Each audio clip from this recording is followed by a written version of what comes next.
बिहार विधानसभा चुनाव पर बाढ़ और कोरोना का साया। चुनाव आयोग जहां बिहार विधानसभा की तैयारियों में जुट गया है, वहीं राज्य में विधानसभा चुनाव टालने के लिए सुप्रीम कोर्ट में एक जनहित याचिका दाखिल की गई है।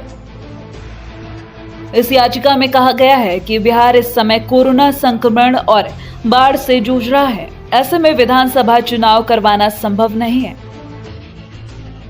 याचिकाकर्ता ने सुप्रीम कोर्ट से गुहार लगाई है कि कोरोना और बाढ़ से मुक्त होने तक राज्य में विधानसभा चुनाव टाल दिए जाएं। बता दें कि बिहार विधानसभा की सभी 243 सीटों के लिए इसी साल अक्टूबर-नवंबर महीने में चुनाव होने हैं। इसके लिए चुनाव आयोग ने शुक्रवार को गाइडलाइन भी जारी की है। बहरहाल चुनाव पर रोक के लिए पीआईएल तो सुप्रीम कोर्ट में दायर कर दी गई है, लेकिन देखना यह होगा कि क्या फैसला रहता है सुप्रीम कोर्ट का। बिहार विधानसभा चुनाव पर बोले जेपी नड्डा।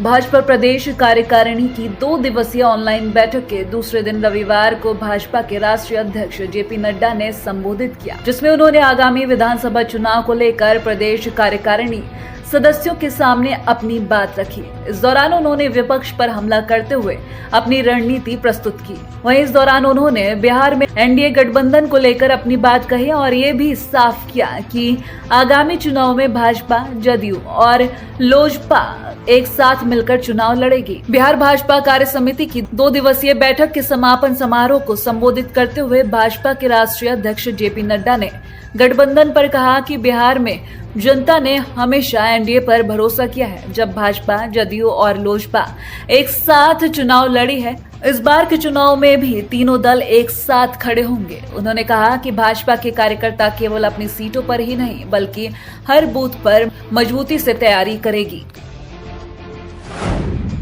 बिहार विधानसभा चुनाव की तैयारियों में तेजी। कोविड-19 के तहत बिहार विधानसभा चुनाव कराने के भारत निर्वाचन आयोग की गाइडलाइन जारी होते ही पटना में विधानसभा चुनाव को लेकर तैयारियां तेजी से शुरू कर दी गई हैं। तमाम व्यवस्था गाइडलाइन के अनुसार ही की जा रही है। बताया जा रहा है कि ईवीएम और वीवीपैट की प्रथम स्तरीय जांच प्रक्रिया समाप्त हो गई है और अब मॉक पोल कराया जा रहा है। मॉक पोल के माध्यम से सभी मशीनों की कार्य क्षमता का आकलन किया जा रहा है। इसके तहत मशीनों में 500, 1000, 1200 पोल कराए जाते हैं। इसके बाद जांच की जाती है कि सही से पोल हुआ है या नहीं। अगर किसी मशीन में गड़बड़ी आती है तो उसे हटा दिया जाता है। बताया जा रहा है कि अभी भी ईवीएम और वीवीपैट मशीनें पटना आएंगी, उनकी भी प्रथम स्तरीय जांच कराई जाएगी। वहीं चुनाव में लगने वाली ड्यूटी की लिस्ट भी तैयार कर ली जा रही है। देवेंद्र फडणवीस ने विपक्ष पर कसा तंज। बिहार विधानसभा चुनाव की तैयारियों में जुटी भाजपा की शनिवार को 2 दिवसीय प्रदेश कार्य समिति की बैठक शुरू हुई थी। बैठक में चुनाव प्रभारी महाराष्ट्र के पूर्व मुख्यमंत्री देवेंद्र फडणवीस ने कहा है कि बिहार में 15 सालों के एनडीए के शासनकाल में व्यवस्था पटरी पर आई है। अपने पहले संबोधन में प्रधानमंत्री नरेंद्र मोदी और बिहार सरकार के कामकाज की उन्होंने प्रशंसा भी की।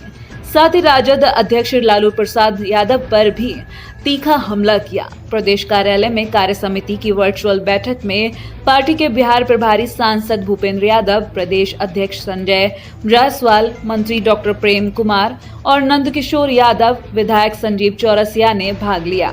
अपने संबोधन में देवेंद्र फडणवीस ने कोरोना और बाढ़ के दौरान केंद्र और राज्य सरकार द्वारा किए गए कार्यों की जमकर तारीफ भी की।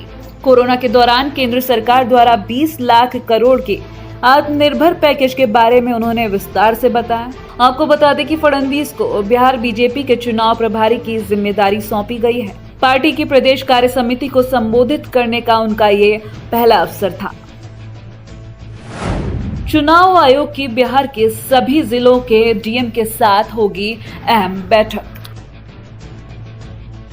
बिहार विधानसभा चुनाव को लेकर भारत निर्वाचन आयोग के द्वारा कोरोना संक्रमण के बीच चुनाव प्रक्रिया के लिए दिशा निर्देश जारी किए जाने के बाद सोमवार को आयोग की बैठक सभी जिला निर्वाचन पदाधिकारी, सह जिलाधिकारी के साथ होगी।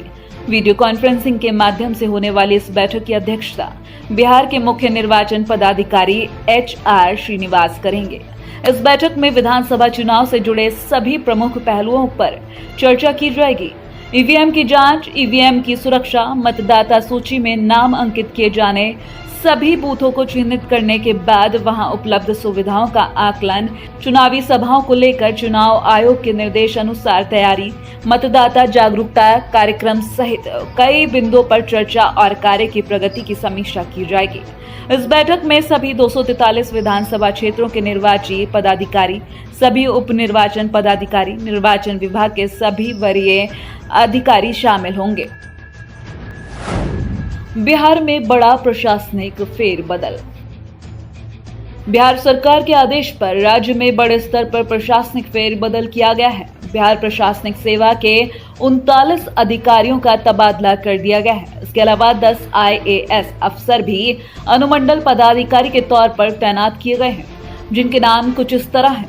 पहले नंबर पर वैभव श्रीवास्तव को SDO आरा सदर, दूसरे नंबर पर शेखर आनंद को SDO बगहा, तीसरे नंबर पर निखिल धनराज को SDO जहानाबाद, चौथे नंबर पर नितिन कुमार को SDO पटना सदर, पांचवें नंबर पर अनीता बैंस को SDO मोहनिया, छठे नंबर पर अभिषेक रंजन को SDO मधुबनी सदर, सातवें नंबर पर आशुतोष द्विवेदी को SDO मनिहारी, आठवें नंबर पर विनोद दोहन को SDO दानापुर, नौवें नंबर पर श्रीमती साहेला को SDO नरकटियागंज, 10वें नंबर पर प्रतिभा रानी को SDO जमुई।